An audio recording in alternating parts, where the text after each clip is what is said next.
बात मैं इस पर भी करूंगी कि ऑपरेशन सिंदूर को लेकर क्या कांग्रेस और राहुल गांधी को आईना उन्हीं के अपने सांसद दिखा रहे हैं, पहले मनीष तिवारी और उसके बाद अब सलमान खुर्शीद। क्या उन्होंने राहुल गांधी को आईना दिखा दिया है? क्या उन्होंने विपक्ष के उन नेताओं को आईना दिखा दिया है जो बार बार कह रहे थे हम सीज फायर के लिए दौड़े, जो बार बार कह रहे थे कि हमने पीओके का मौका गंवा दिया? क्या उन्हीं के अपने सांसद, क्योंकि सलमान खुर्शीद ने खुलकर कहा और विदेशी धरती पर कहा कि पाकिस्तान के डीजीएमओ आए थे, सीज फायर की गुहार लगाने आए थे और उसी पर भारत ने अपना जवाब दिया। तो ये बातें बेकार की हैं कि भारत सीज फायर के लिए दौड़ा था। आज इस पूरे सच और झूठ को भी उजागर करेंगे महाभारत में कि ऑपरेशन सिंदूर पर यह सियासत कब तक चलेगी, क्योंकि जो तस्वीरें आज आ रही तिरंगा यात्रा की वो भी आपको दिखा देती हूं, उसके बाद एक रिपोर्ट आपको दिखाएंगे। ये तस्वीरें देख लीजिए, जो तिरंगा यात्रा आज निकाली गई ऑपरेशन सिंदूर को लेकर, उसकी सफलता को लेकर। आप जेपी नड्डा को देख रहे हैं, बीजेपी के राष्ट्रीय अध्यक्ष, और वो कैसे तिरंगा हाथ में लिए। ये यात्रा तिरंगा यात्रा तो निकल रही है, लेकिन हर घर सिंदूर वाला झूठ, आज उस पर भी बात होगी। क्या बीजेपी हर घर सिंदूर बांटने वाली थी? कांग्रेस पार्टी कहती है हां, लेकिन बीजेपी का कहना है ये एक झूठ था, प्रोपेगेंडा था जिसे फैलाया गया। एक रिपोर्ट आप पहले देख लीजिए, उसके बाद महाभारत।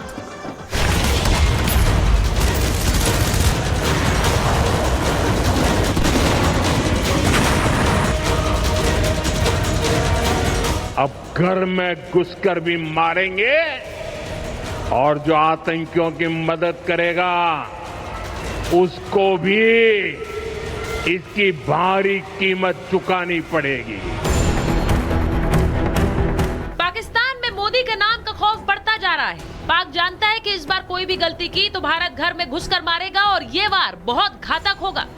लेकिन विपक्ष को लगता है कि मोदी ने आया हुआ मौका गंवा दिया। तेलंगाना के मुख्यमंत्री रेवंत रेड्डी को लगता है कि अगर राहुल गांधी पीएम होते तो वो पीओके को वापस ले आते।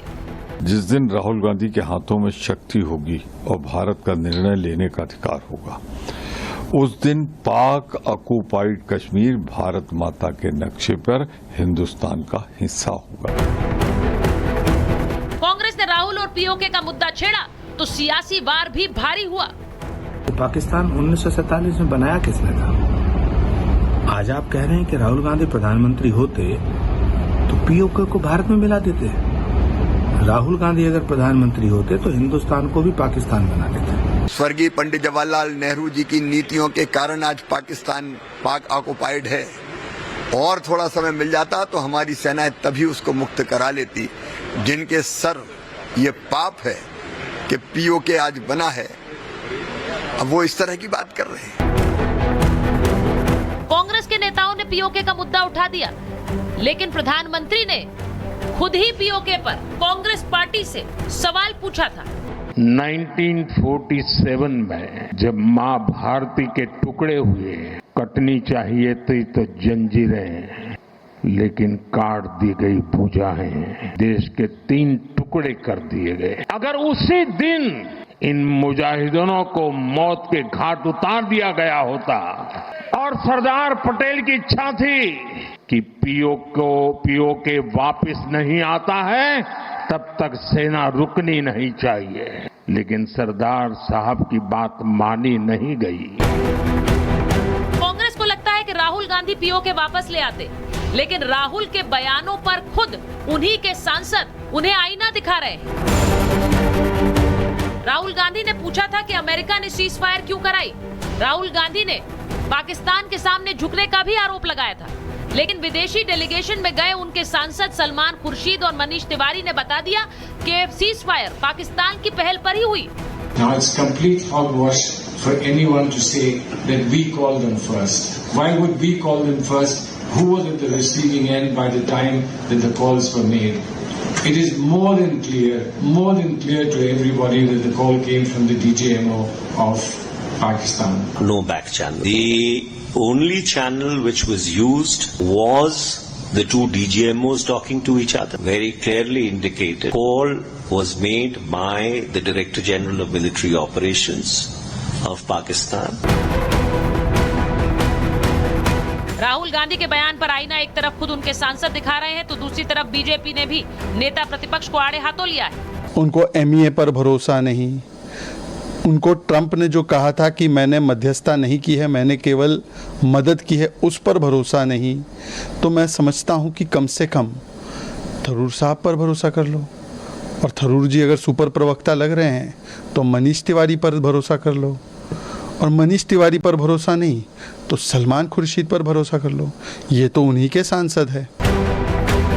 राहुल के बयानों का खंडन खुद उनके सांसद कर रहे हैं तो वहीं दूसरी तरफ हर घर सिंदूर पहुंचाने के कांग्रेस पार्टी के आरोप का भी खंडन अब खुलकर बीजेपी कर रही है। कांग्रेस ने कहा था कि बीजेपी हर घर में सिंदूर पहुंचाएगी, सिंदूर का राजनीतिकरण कर रही है, लेकिन बीजेपी ने खुलकर कह दिया कि ऐसी कोई योजना नहीं है। महाभारत में सवाल ये कि जब पाकिस्तान को एक्सपोज करने का समय है तो देश में सिंदूर पर सियासत क्यों हो रही है। सवाल ये भी कि किस किस को लगता है कि राहुल पीएम हो तो पीओके वापस दिला देंगे। Bureau report, Republic Bharat. मेरे साथ महाभारत में जो मेहमान है, परिचय आपसे करा देती हूँ। बीजेपी के राष्ट्रीय प्रवक्ता शहजाद पूनावाला जी जुड़ रहे हैं हमारे साथ आरजेडी के जनरल सेक्रेटरी वरिष्ठ नेता मलूक नागर जी जुड़ रहे हैं। एम्बेसडर दीपक बोरा हमारे साथ हैं। आप देख रहे हैं समाजवादी पार्टी के राष्ट्रीय प्रवक्ता राजकुमार भाटी जी हमारे साथ जुड़ रहे हैं। कांग्रेस के नेता वरुण पुरोहित जी हैं और विवेक श्रीवास्तव जी हैं, लेफ्ट के नेता हैं, पॉलिटिकल एनालिस्ट हैं। बहुत बहुत स्वागत आप सभी का। सर, मैं शुरुआत इस वक्त देखिए, बहुत सारे मुद्दे हैं और ऐसा लगता है हमेशा, मैं पिछले कई दिनों से कह रही हूं कि ऑपरेशन सिंदूर की जो सियासत है वो अंतहीन है। मैं एक बार जरा शुरुआत उस बयान से करना चाहती हूं जो कांग्रेस पार्टी के नेताओं को लगता है। अभी और भी खबरें आ रही हैं जिस वक्त मैं इस शो की शुरुआत कर रही हूं। खड़गे जी ने भी एक ट्वीट किया है, शहजाद जी, हम उसके बारे में भी बात करेंगे। बहुत सारे सवाल आपकी तरफ भी आ रहे हैं, लेकिन सबसे पहले ये बताइए, पीओके पर आपने मौका गंवा दिया। आप लोग ने वहां पर स्ट्राइक्स की, लेकिन पीओके पर आपने मौका गंवा दिया। राहुल गांधी पीएम होते तो पीओके आज हमारा होता। ये कांग्रेस के नेता कह रहे हैं। मेरी चाची की मूछें होती तो चाचा होती, मेरा सरनेम गांधी होता तो मैं कांग्रेस का अध्यक्ष होता। ये अगर मगर में क्यों जाना है भाई? एक बार टेस्ट कर लेते कि इनके परिवार से कौन कौन पीएम रहा। जवाहरलाल नेहरू थे तो उन्होंने कश्मीर को इंटरनेशनलाइज करा दिया, पीओके पहले गवाए। दादी माँ पीएम थी तब दादी माँ को किसने बोला? जगजीवन राम जी ने बोला कि इंदिरा जी अभी समय है, सही समय है, 93,000 प्रिजनर ऑफ वॉर है, ले लो पीओके, ले लीजिए करतारपुर साहिब। तो दादी माँ जो है सरेंडर कर गई यूनाइटेड नेशंस के सामने। फिर उसके बाद 68 में आपको याद होगा कि उन्होंने 828 स्क्वायर किलोमीटर दे दिया पाकिस्तान को 65 की युद्ध जीतने के बाद, बताइए। फिर उसके बाद पिताजी प्रधानमंत्री रहे तो रोनाल्ड रेगन के इशारे पर कैसी मीटिंग करनी है, क्या मीटिंग करनी है करते थे तय। ये तो ऐसे समय पर भी आ गए थे कि बाकी की जमीन 15,000 स्क्वायर किलोमीटर तो दे दी थी 71 में, हमने तो न्यूक्लियर टेक्नोलॉजी भी 74 में ऑफर कर दी थी इनको। तो मुझे लगता है कि राहुल गांधी का परिवार जब प्रधानमंत्री था तब अक्साई चीन गवा दिया, तब पीओके गवा दिया, तब कच्चा थीवू गवा दिया। वो आज कह रहे कि हम ये होते तो वो कर देते। चलिए आज की बात करते हैं ना। आज मैं सिर्फ इतना पूछना चाहता हूँ, मेरे मित्र भाटी जी आज डिबेट में है। भाटी जी, राजीव राय तो आतंकवादी नहीं है ना? और ये मैं नहीं बोल रहा हूँ, मुझ पर मत भड़कना भाटी जी। आपकी सारी तोप जो है ना उधर वो जयराम रमेश की तरफ करो। जयराम रमेश ने बोला है ये आतंकियों की तरह घूम रहे हैं हमारे सांसद। मतलब राजीव राय इज आतंकवादी, मतलब कि कनीमोजी इज आतंकवादी, मतलब कि सुप्रिया सुळे इज आतंकवादी, मतलब कि सलमान खुर्शीद इज आतंकवादी। अच्छा देखिए, आज 5 फैक्ट चेक भी हो गए कांग्रेस के। फैक्ट चेक नंबर 1, ये आरआर जो है ना, आरआर मतलब पता है आपको? आरआर मतलब रिडिकुलस राहुल। ये रिडिकुलस राहुल को सलमान खुर्शीद ने फैक्ट चेक किया, बोला है कि किसी ने इंटरवीन नहीं किया है, ये पाकिस्तान का डीजीएमओ ने कॉल किया है, हॉगवॉश है जो बोल रहा है राहुल। ये पहला फैक्ट चेक किया है। फिर दूसरा फैक्ट चेक भी सलमान खुर्शीद ने किया है। ये आज मैंने कोई, हम बीजेपी का बयान कोट ही नहीं करेंगे। दूसरा उन्होंने कहा है कि कोई मीडिएशन नहीं हुआ। ये ट्रंप को क्या क्या बना रहे हैं अपना, पता नहीं क्यों ट्रंप की बात। विदेशी में वैसे इनको ज्यादा यकीन है, सारे विदेशी प्रोडक्ट में, विदेशी चीजों में, विदेशी लोगों में इनको बहुत भरोसा है। पर ट्रंप के ऊपर फैक्ट चेक किसने किया है? सलमान खुर्शीद ने, एमईए ने, डीजीएमओ ने। चलिए भारत की सेना पे कहाँ ही भरोसा करेंगे ये लोग। तीसरा इन्होंने कहा कि रशिया पाकिस्तान का डील हो गया।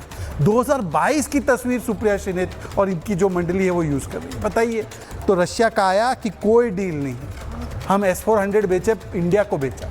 अब देखिए, फिर उसके बाद आया कि बीजेपी सिंदूर डिस्ट्रीब्यूट कर रही है, सिंदूर कैंपेन चला रही है। मुझे लग रहा है शहजाद जी आपने बहुत सारे मुद्दों को एक साथ इसका आंसर कर दिया। मुझे एक एक करके उन्हें लेने दीजिए, एक एक करके उन्हें लेने दीजिए। हाँ, विवेक श्रीवास्तव भी तो थे इस पर। हाँ, विवेक जी हैं, बिल्कुल उनके लिए भी पॉइंट बना के लाया। अच्छा, उनके आज लिए पता चला है ज्योति मल्होत्रा, हाँ। ये वैसे ये तो पाकिस्तान के यूट्यूबर है, ज्योति मल्होत्रा भी एक है, हाँ। उसकी कन्नूर ट्रिप केरला सरकार ने स्पॉन्सर की। वाह साहब, विवेक जी ग्रेट। आफ्टर स्टॉपिंग IWT के लिए प्रोटेस्ट करने के बाद और चीनी सेना को खून देने के बाद ये तीसरी उपलब्धि।